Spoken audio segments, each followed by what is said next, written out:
రాష్ట్రానికి వన్నె తేవాలి. వాళ్ళు చేసేటటువంటి ఆధ్యాత్మిక చింతనతో ఈ సమాజం ప్రజ్వలిల్లేటట్టుగా, అందరూ ఆనందంగా ఉండేటట్టుగా ఈ సమాజ శ్రేయస్సు కోసం వాళ్ళు తీసుకున్నటువంటి దీక్ష సుమారు 139 దేశాల్లో 8700 సెంటర్లో, ఇది ప్రపంచంలోనే అతిపెద్ద ఆధ్యాత్మిక సంస్థ. ఇది బ్రహ్మకుమారీస్. ఇంతకంటే పెద్ద వ్యవస్థ లేదు. ఈ సమాజ రుగ్మతలను తొలగించడానికి ఆ సంస్థ ప్రయత్నిస్తున్నటువంటి ప్రయత్నానికి మన ప్రభుత్వం కూడా తోడుగా ఉండాలి, సహకరించాలి అని చెప్పి ఆనాడు ఈ శాంతి సరోవర్ని 20 వసంతాల క్రితం ప్రారంభించాం.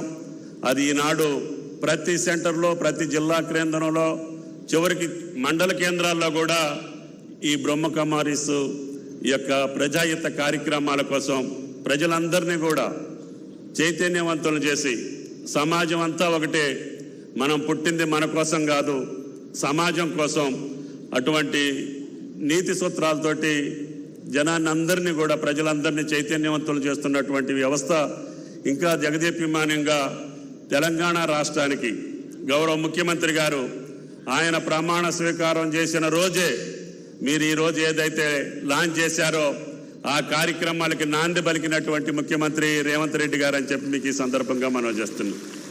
కాబట్టి ప్రభుత్వం చిత్తశుద్ధితో ఉంది.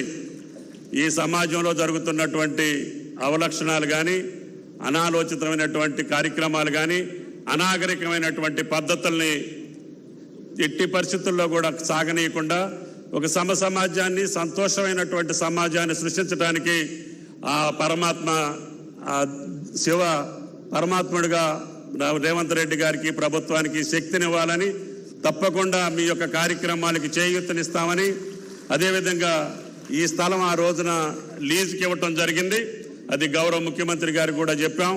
తప్పకుండా ఇటువంటి సంస్థలని, వ్యవస్థల్ని కాపాడుకునేటటువంటి బాధ్యత రేవంత్ రెడ్డి గారి ప్రభుత్వం మీద ఉన్నది అని చెప్పి కూడా ఈ సందర్భంగా మనం చేస్తున్నాం. తప్పకుండా ఆ పద్ధతులను కొనసాగించుకునే మీ ద్వారా తెలంగాణ రాష్ట్రంతో పాటు ఈ దేశానికి, ఈ ప్రపంచానికి ఇంత పెద్ద సేవ చేస్తున్నటువంటి బ్రహ్మకుమారీస్కి జీవితాంతం ఈ ప్రభుత్వం మీకు అండదండలుగా ఉంటుందని చెప్పి విజ్ఞప్తి చేస్తూ సెలవు. Thank you.